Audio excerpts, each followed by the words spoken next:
Hello everyone and welcome back. Today we are going to start working on the video details page. In the last part, we completed the video listings page where we implemented the search bar, infinite scrolling, and also the page navigation. So right now you can see if I click on any video, it just takes us to a new page, a blank page which we created last time, passing in the video ID. So nothing is happening as yet. So in today's part, we are going to start implementing this page and fix this. So to start off, what we are going to do, we are going to create a new view model. Let me call this video details page view model. And we are going to derive this from, let's clean it up, and we are going to derive it from the app view base model. And based on our implementation of this view model, the base view model, we need to pass in we have to inject the API service. So let me actually go ahead and do this. This is what we also did last time around for our other page, other view model. So I'm just going to bring it over here and I'm going to put in the title as tube player for now. We can change this to the actual video name if you like. And what we are also going to do, we are going to override the on navigated to function.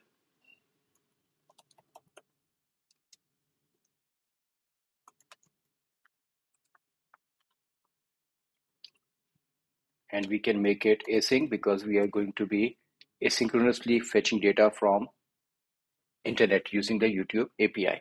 So that's all we have right now. We can remove this, and this is the place where we are going to make calls to our APIs. Now once this is done, we also need to register our view model. So let me go ahead and let me register this view model. So this is where we were registering our view models.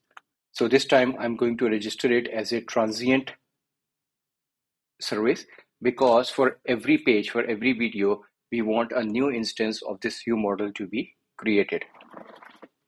Now, what we also need to do, let's actually close this. What we also need to do, we need to go back to our models and we need to make some changes to our data models. Till now, we made two API calls, one to get the channels details and the other to get list of the videos. And based on that, we put in our view models, our data models, and we only used or had the properties which we need so far. Now, for this purpose, we are going to be making another couple of calls. One to get the details of the videos, which will give us much more information, such as the views, view count, number of likes, etc., etc. And also, we will be fetching the comments. So what I'm going to do, I'm going to bring in a new classes. You can go to the YouTube API Explorer, see the API calls for getting the video details, getting the comments, and then once you get the data result, you can go to JSON to C sharp, paste in your JSON result, and generate the output. So for the purpose of this video, I'm just going to paste it over here and then I will explain. So one of the things I can or I'm doing right now is I am bringing in a new class video details result, and which is returning me list of items. Even though I'm getting just one details of just one video, still it is returning me an array or a list of YouTube videos. Theoretically, I could have used the same one that we created over here, which is the video search result and the YouTube video. The only difference this time is when we were returning the list of the videos, the ID field that came back, it was a structure which actually had a video ID in it. But when we are calling the API to get the video details, it comes back as a string.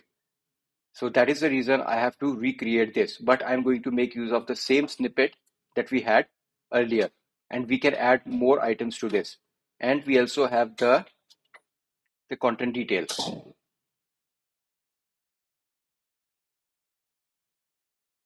Sorry, I did not paste it fully.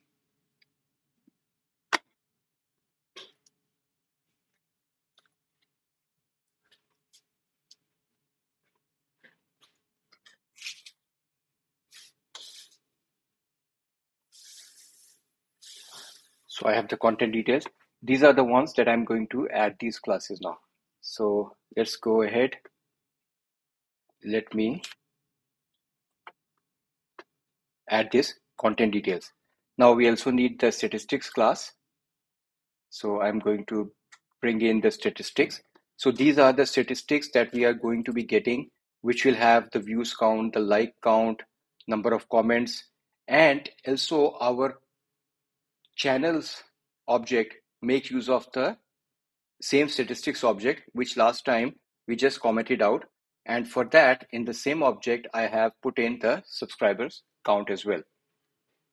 Now, there are some additional properties which we are getting as part of our statistics, as part of our snippet for the YouTube videos.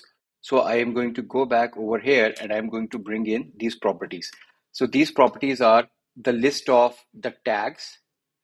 So if we go and see any video, it will tell you what are the tags which the author has marked this video for. And we also will be getting some comments, some the text to display, the author display name. These are all related to the comments that we get for a video. And we also have the like count. So I'm now going to bring in this for the comments. We are going to again bring in our data models for the videos, for the comments. So let me bring them over here at the bottom. So we have the comment search result, same concept. We have the next page token because it will only return you 50 or 100 comments at a time. And then you can use the next page token to go and fetch more comments. And then we have the comment, which has a comment ID and the snippet. And this is where we brought in these additional properties, which is the top level comments, text display, author display name, author profile image URL, and so on. So this is our data model that we have brought in for these two API calls. Now, once this is done, what we need to do, we need to go back to our API service interface and we need to create the endpoints for getting the video details as well as the comments. So I'm going to bring them over here. Let's clean it up. So I'm creating a new endpoint called get video details, which takes a video ID and returns me the YouTube video detail, which we defined in our model, and a get comments, which also takes a video ID and returns the comments search result. With this in place, we can go back and we can implement these in our actual service. So let's go back to our services, the YouTube service, and we are going to bring in these methods. We are going to implement get video details. It's the same thing, same concept. The only thing I'm doing is I'm making a call to the videos endpoint, and this time I'm asking it to return me the content details, the ID, snippet, and some statistics. And of course, I'm passing in my API key and my video ID. And then I'm caching this data for 24 hours so that in case, even if I'm not connected to the internet, or even if I am, most likely nothing is going to change. So best is that I use or reuse this data from the cache rather than making a fresh API call. And the other one I have is the get comments. I'm just passing in the video ID, and here I'm making a call to the comment threads endpoint on the YouTube API, and I'm asking for the snippet, and I'm asking for a maximum results of 100. Even if you ask for more, it will only return you 100 comments maximum. And I'm passing in the video ID for which I want to get the results for. And I'm caching this information for 4 hours.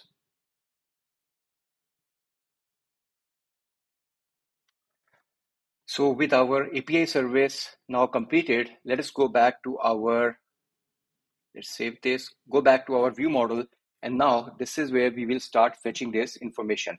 So what I'm going to do to start with, I'm going to declare some public properties, which we will be making use of in our front end. And I need to make it a partial class since I am using source generators to inject the code. So I have a YouTube video details. I'm calling it the video. And then I have a list of similar videos, because once you are looking at a video, you also want to see what are the similar videos that I can look into. and I need the channel details because I want to show the channel image. I want to show the subscribers count for that channel. So that's why I'm also bringing in this channel. And then I'm creating a Boolean property, similar videos available. This is to show or hide the list box or the collection view, a horizontal collection view that we will implement, which will show the list of similar videos. Now, here I'm showing it in this way, but for comments, I will be showing you another way. The same, this similar videos could have also been implemented in that method as well, but just to show you the diversity or different ways of doing things, I'm doing it over here in one way, and then for the comments, I will do it in a slightly different way. And then I have the list of comments that we have for our videos. Now, to get this data, it is fairly straightforward. Let me bring in the code.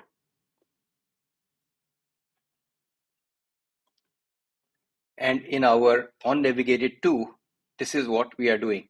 So the very first thing we will have to do, we'll have to say, let's say our video ID equals to string. We need to convert our parameters that we received. Now, where are these parameters coming from? These parameters are coming from our video details page. This is what we implemented in our view-based page. Whenever we instantiate this page, automatically it navigates to that view model and it passes in these parameters. So these parameters are going to be passed automatically for us. So this is the video ID which we are getting from the parameters. So what I'm doing, I'm just setting the loading indicators so that we can show some visual indication that yes, we are fetching the data and this is the text we will be showing on the screen. Hold on while we load the video details. And then what I'm doing, I'm just initializing the similar videos in the comments to empty lists. And I'm saying, get me the video details and store it in this property that I've created. I'm just making a call to the API saying get video details, passing in the video ID. And then once this is done, I'm also making additional calls to my get channels API endpoint to get me the channel ID, the channel details of the channel to which this video belongs. And then since it is returning me a list of items, I'm going to store the first item from this list into the channel property. And what I'm also going to do as part of this, it is going to return me some tags as well. So I'm going to check if the tags are not empty, because not necessarily all videos or all authors would have set some tags for their videos. If there are no tags, then that's fine. We do not need to do anything. But if there are at least one tags, what we are doing, we are making a call to our search videos endpoint. This is the one that we use in our listing page as well. And you remember we were using the search query over there. This time what we are doing, we are using the first tag as the search query parameter to get the details. And we are getting it the very first results. So we get the similar video results and we store the items property, which is the list of the YouTube videos, into the similar videos. And then we set the similar videos available to, if the similar videos count is greater than 0, then we set this to true, otherwise it is false. So we will not show it on the screen. Then we get our comments as well. So we just make a call to get the comments for this video and we store them in the comments property. We can remove this. We do not need this. And then we are setting this data loaded property to true so that we can start showing it on the screen. We only make our data visible on the screen once our API calls have been completed. Now, an additional thing that I am doing, let me actually show you first. Let me bring in this download completed event handler and I will explain to you where we will use this. So right now I'm just going to bring in an event handler called download completed. And at the end, all I'm doing is raising an event.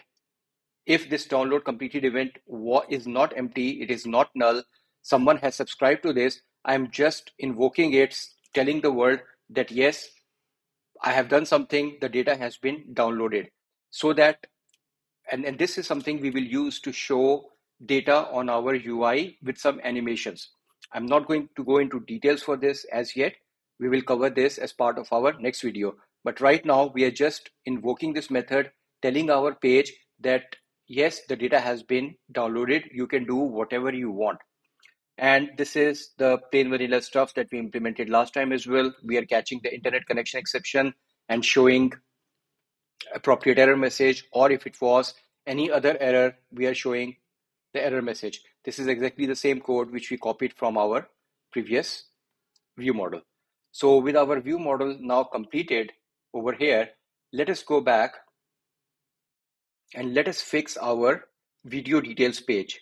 So for our video details page, let's start with this. For our video details page, I'm going to derive this instead of the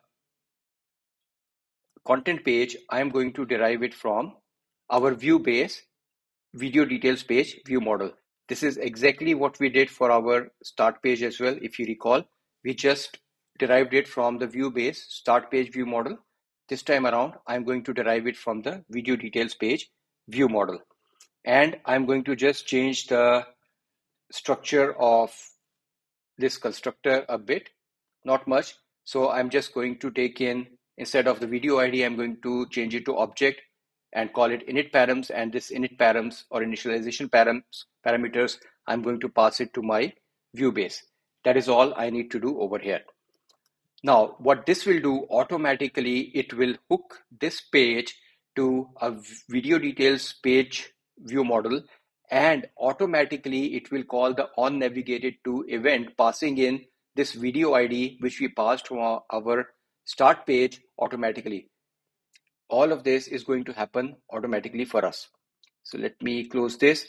Now I'm going to do a bit of cheating, or rather, saving time over here, so that you don't have to see me type everything. I'm going to clean this up. All right. So let's go back to our start page. And you remember we said that instead of deriving it from the content page, we are now going to derive this from our view base. But then we needed to bring in our view base models, let's say controls, if we want to use any. Right now, we are not going to use any controls as of this point, but we will be using it at a later stage when we implement another custom control for showing the similar videos. Right now, the view cell that we implemented, let me just close this so that I can show you the video cell that we implemented. It is showing the video details in a very large box. But when we are showing similar videos, we do not want to go to this much level of details. Maybe a smaller box with just the video title will suffice. So that is what we will be implementing. So let me copy paste this part over here and go back to the videos page. Let me copy paste all of this information, and then we will change it accordingly. So title, I definitely do not need. So this time around, the only thing I'm going to do, instead of the start page view model, I'm going to change it to video details page view model. And the data type is not going to be start page view model. This time the data type is going to be, what is the data type we put in our, sorry, it is going to be the same. Data type is going to be the same view model. And the page title is going to be bound to the title property from the view model. The only thing I will change over here is, instead of menu, which is what we did in our page over here, the start page where we are showing the hamburger menu, I'm going to change it to navigation. So it's going to show me a back button instead. Now, one of the things that you notice right now, if I click on this, it takes me to a second page, which is not following our consistent UI or the base page that we created, with no navigation button, nothing, no header. And that is now automatically going to be changed because of this. And with the last thing that I need to do is I just need to bring in my page content. I'm going to put this over here. And maybe just for demo purposes, I'll put text is equal to hello world, and the style is going to be static resource, say medium light text 18. That's all we are doing. Let me quickly run this and show you what just changing a few things over here has done for me. I am not binding to my view model anywhere apart from just telling it over here. And then in my video details page, this is what I'm specifying, and it is giving me an error. So let us look at the errors. The type or namespace Android X does not exist. Yes, I know this is a bit of a problem. I have noticed when I copy paste, somehow it brings in Android namespace for me. Yeah, I don't know why it does that. Let's rerun this.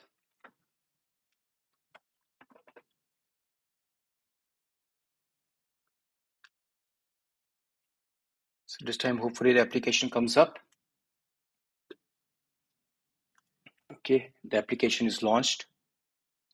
And now if I go and click on any of the videos, let's say if I click on this video, you see automatically it is fetching the details. It brought in that loading indicator that we had implemented, and it puts in the title that we specified in our view model, and this is the text. And here we have the back button automatically there. Now if I click on back, boom, it takes me to my back page.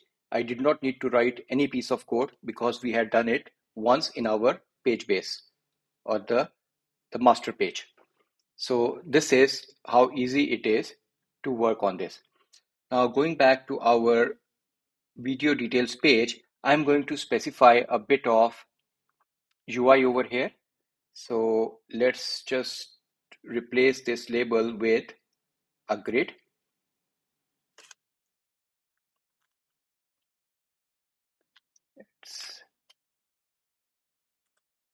So here I am specifying 1, 2, 3, 4, 5, 6, 7, 8 rows. So the first row is 160 high, and the others are all automatically driven from the content. And the last row where I'm going to show the comments button is going to be of 56 points height. And anything in between is going to take up the rest of the space. I'm giving in the row spacing as 12 between each of the rows. I'm specifying a margin on the left and right. And right now I'm saying that it is visible only when the data is loaded from our view model, which is specified over here. So only after we have completed everything and we have set this property explicitly to true, only then the information will be displayed on the screen. Otherwise, nothing needs to be shown. So let me run this quickly.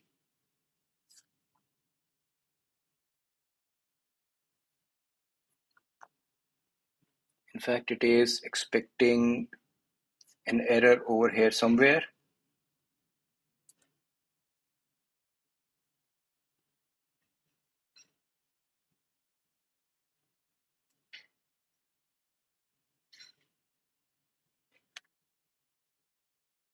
Yeah, so I think there was some copy paste issue, so I just retyped the whole thing, and now that red squiggly which was showing up is gone. So same thing, nothing has changed. Now what I'm going to do, this is where I'm going to define my UI. So the very first thing I'm going to bring in is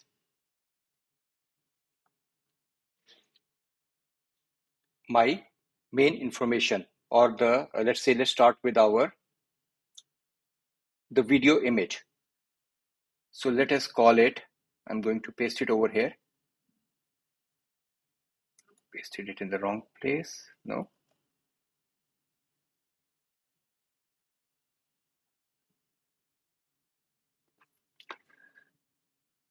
I think the demo codes or the live session is not working well for me. Let me just type it again myself manually. So the very first thing we are going to do, we are going to define the top area with our poster. And this is going to be a frame. Let me try to copy paste a bit of it and see if it helps me. No, it is complaining on something over here. There are some special characters which seem to have come in.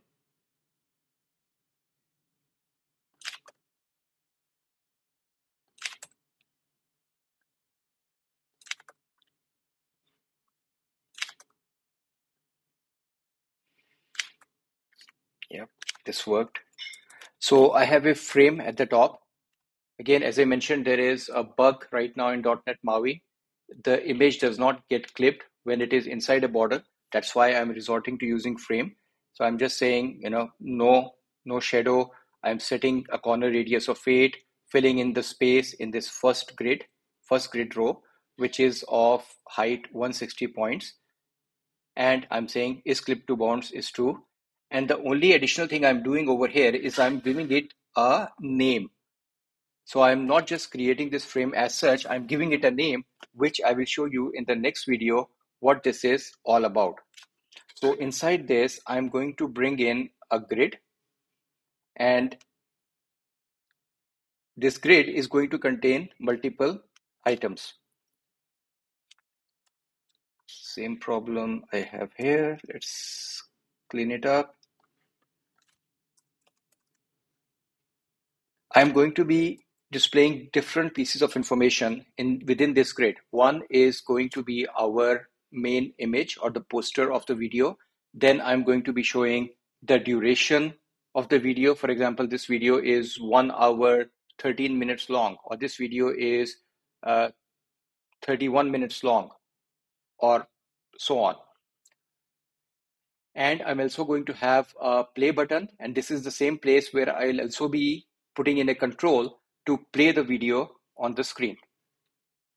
So with this in the picture, I'm going to start with our poster image, and let me clean up all of this. Unfortunately,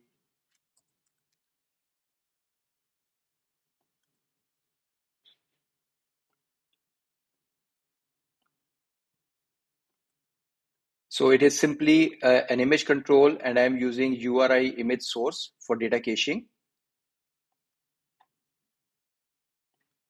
rather than setting the source property directly. So this is our poster image. And then after this frame, or after this frame, the next thing I'm going to do, I'm going to bring in the second row, which is row number 1, my video title. So let me also copy paste this information over here. And we have the similar problem. Again, for this control, I'm also giving it a name, video title. And I will show you the reason behind that, why we are doing this.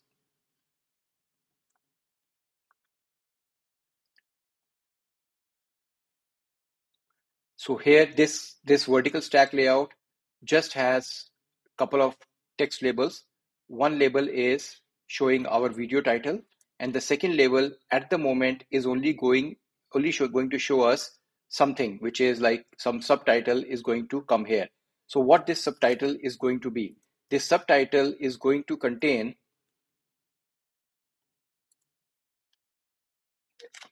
clean it up. This subtitle is going to show how many views this video has received. And we have the same problem here. How many views this video has received, and similarly, how long ago this video was posted. So if you recall from our data model, if I go back in our data model, we have in the snippets, or in fact, if I look at the published at, so this is a date time. This is going to tell me that this video was posted on, today is August 27th. Maybe it was posted on August 29th, or sorry, August 25th. So I can very well show 25 August 2022 at 9:30 a.m. in the morning, which does not look very nice. I should rather show it was posted 2 days ago, or 3 months ago, or 1 year, 3 months ago. So that is what we should do. We should display a human friendly time. How long ago was this video posted? Similarly, if you look at our statistics, we brought in the views count. So at the moment, this is a string. So if, let's say, this video has 1,395 views, it does not look nice to show 1395 views. Or if it was in millions, I don't want to show 1395183.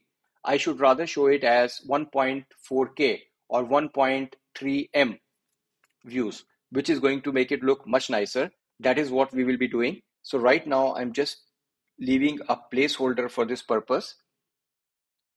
I'm just putting something which is subtitle text will come here. So let me run this now quickly and see how the UI looks like.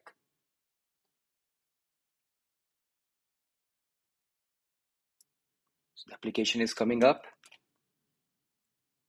We have the list of our videos. I'm going to click on this first one, and you can see, boom, we have our nice poster at the top. We have our title of this video, and this is the place where we put in some subtitle is going to come here. Now, for that subtitle to come here, what we need to do, we need to have some helper functions to help us convert this time, the published time, to something like how many days ago or how many years ago. And similarly, for the views count or the subscribers count, we don't want to show the absolute number. We want to show, say, 1.35K or 1.4 M. This is how we want to show. So for that, we are going to need some helper functions. Now, the way I have done, this is something which, at least the time ago function, is what I use pretty much in almost all of my applications. Wherever I need to show some information, I don't show absolute time, I rather show relative time. So for that, I would create a date extensions class for me. So I'm going to create a date extensions class, and this class is going to be very, very simple, nothing fancy about this. Let me just bring in the code and then show it to you quickly. So it just has 3 functions. Let me show you what these functions are. The first function is to time ago. So it just takes a date time as the input, and then it converts it to something like just now, say 14 minutes ago, 13 hours ago. So, sorry, if it is less than 1, if it is 1 hour ago, 13 hours ago, 1 day ago, 12 days ago, and 1 year ago, or 10 years ago. That's all it is doing. And the second function I have is,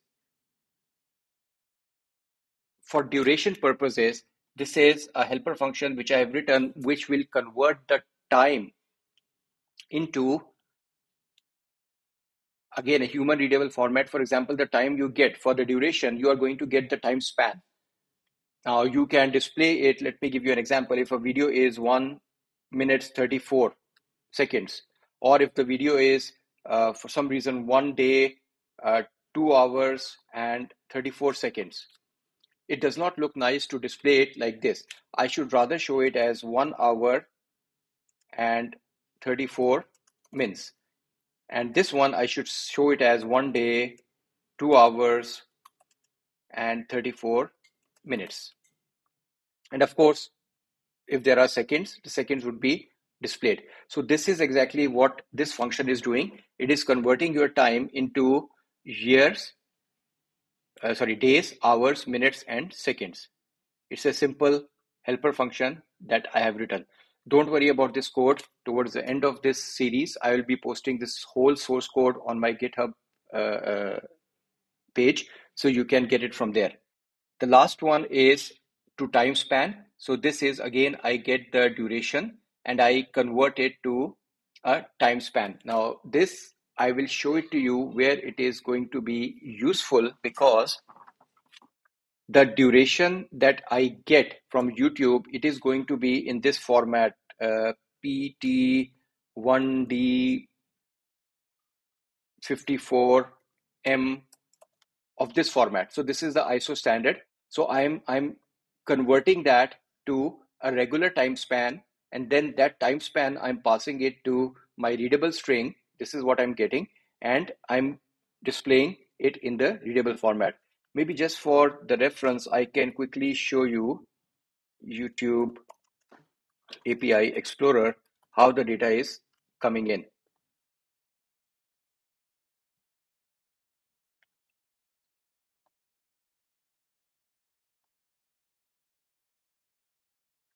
So I'm going to go to my video details.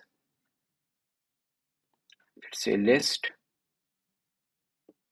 I'm going to try it with, I think this returns me in content details. And I'm going to pass in a video ID. Let me execute and see the result that we get. So you see the duration that is coming over here is in this format, PT1H59 minutes and 1 second. So this is exactly what these two functions are doing. The very first function takes this PT1H59M1S, converts it to a time span, and then this two readable string is going to display it as 1 day, comma, in our case 59 minutes, comma, 1 second. This is what this function is going to do for us. And then I'm also going to bring in a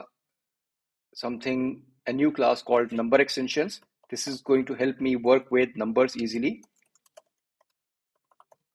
So let me bring in number extensions.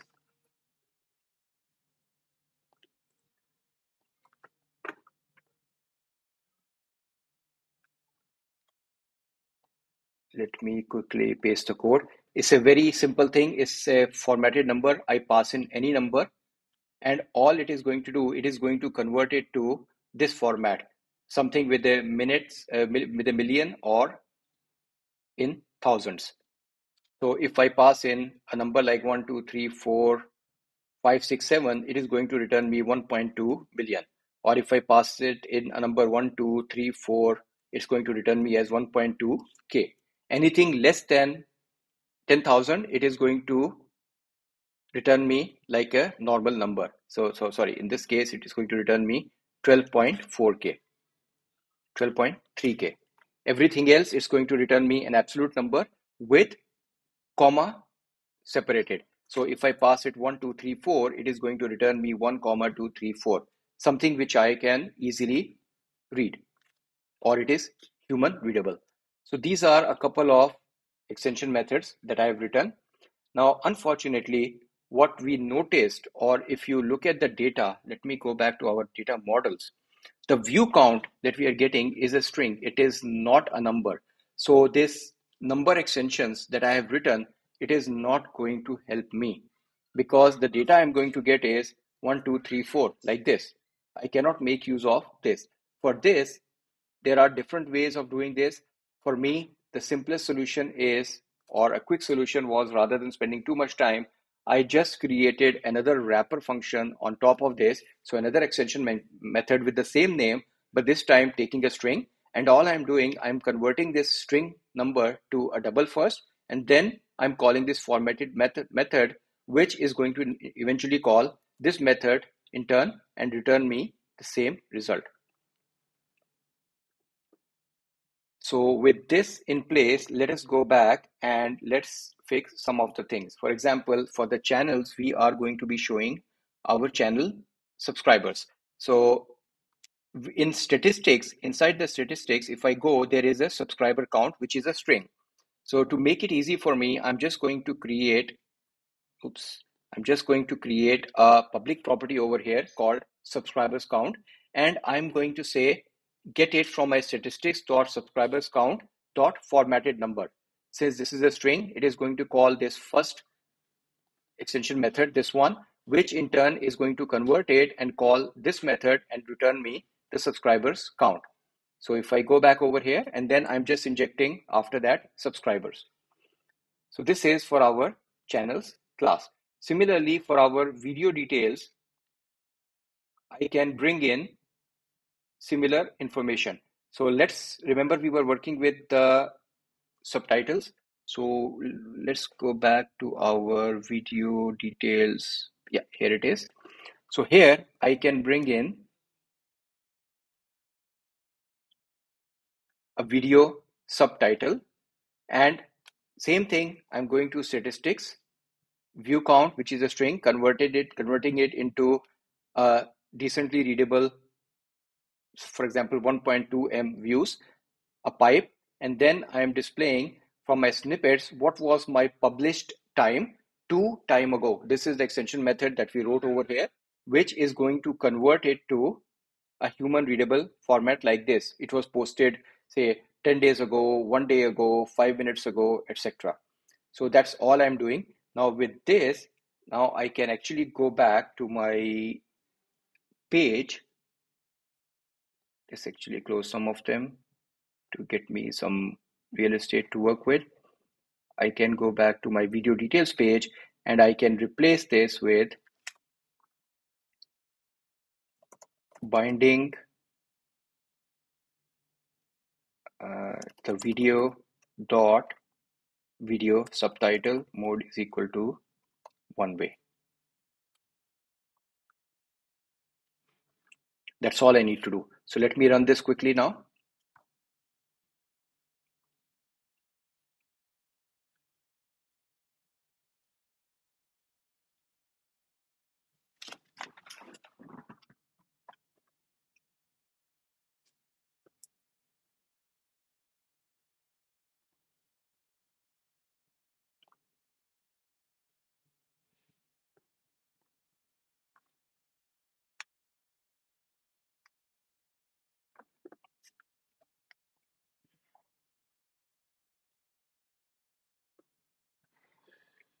Coming up, let me go to this video, and now you can see 59.3K views, and it was posted 1 day ago. So this is much more readable than a number which came in for this, which might be 59,385. Or here, if it was showing 26th of August at 7:39 p.m. If I go to any other video, you will see something very similar. 46.8K views. It was posted 1 day ago. If I go to a video which is a bit older, let's have a look at this. This is 73.7K views, and it was posted just 18 hours ago. So this is what we have done. So let's go back, and we'll also bring in the duration for our videos now. While we were at it, in our YouTube model, I am also going to bring in some additional properties like likes count, because the same concept, likes count, I want to convert it to a formatted number. So how many likes are there? If this video has more than 1 million likes, I don't want to show the big number. I want to show 1.3 million likes. Similarly, for the video duration, remember I was telling you the duration we are getting is in this format. It's an ISO format. So we are going to convert it to a time span, and then from the time span, we are going to display it in a readable format. And similarly for the comments, I'm doing the same thing. I'm converting it into a decent view. So with this, I can go back to my video details page, and below my poster, I can bring in my duration now. So let me bring in the duration, and I'm going to have the same copy paste issue, which is fine. Let's quickly do this. So it's simply a border that I'm using, which I'm placing it. Let me just clean it up. Which I'm placing it at the very bottom of this grid, or a very bottom of this video, and I'm giving it a rounded shape as well, and I'm giving it a background of dark gray. And inside, all I'm doing, I'm just displaying a label with this custom property that we created just now, video duration, which is converting all of this for us. That's all we are doing. So with this, let me run this again and see it in action.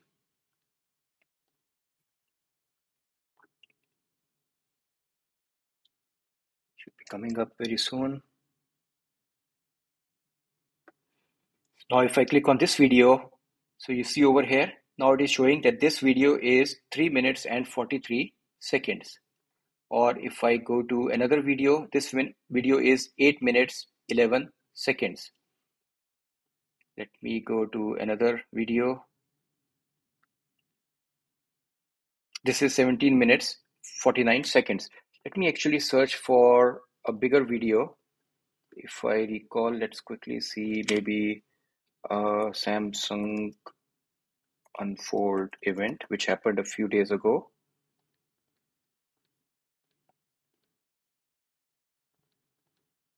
Let's see if this returns.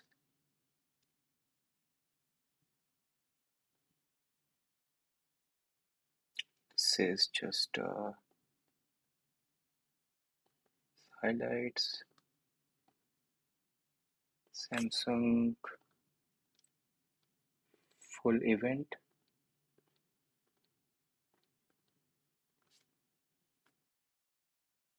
Official replay. Something went wrong in this video.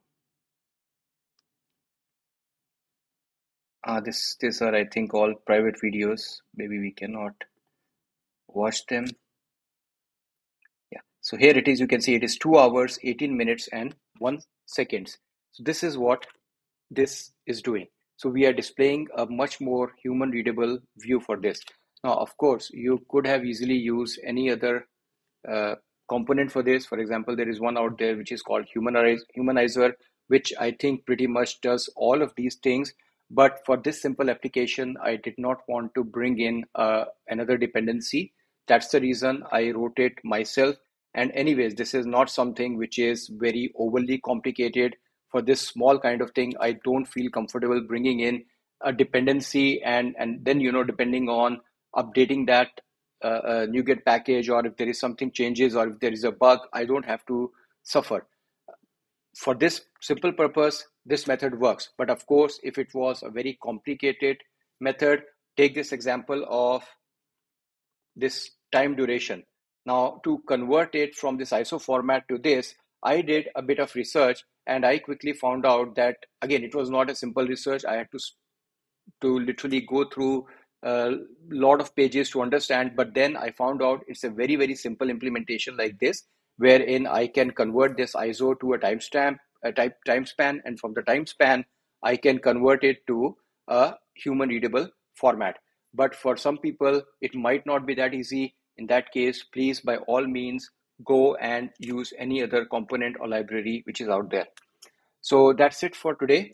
In next video, we will be working on completing the UI for this page, wherein we will bring in more details such as the channel details, the subscribers, similar videos, tags, video description, and another important thing which I left it for now is this portion, which is the download completed. I'm just invoking an event which is not doing anything right now because this is null.